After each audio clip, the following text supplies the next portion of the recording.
In the equity quadrant, taking a look at the September Nasdaq futures, holding support at the all-important 200-day moving average, at least so far. We tested it on Friday and we're rallying off that today, having a decent day, certainly not strong enough to consider it a reversal of the recent move lower that started from the cycle high on August 22nd and continued lower for 6 of the next 11 sessions, for a total move of 7.8% prior to the move higher today. It's important to notice that in the 5 positive sessions of the 11 sessions I just mentioned, one of those days was only up 0.01%. So it's fair to call that particular day flat.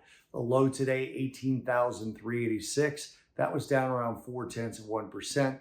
The high, 18,730. So far, there's still a little bit of time left in the session. That was up 1.47% as we sit up a little bit more than 0.6% higher on the day.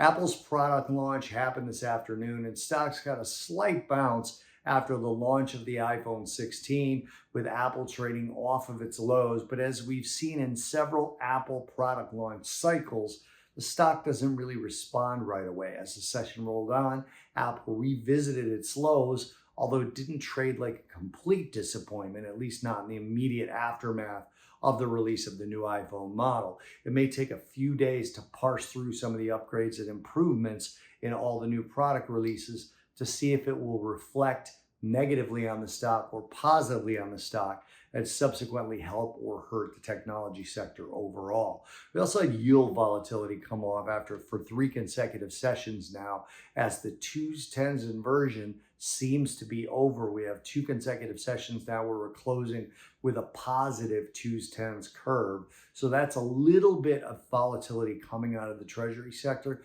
which generally will help equities as long as the moves that happen in the yield sector don't happen as aggressively as they had been recently.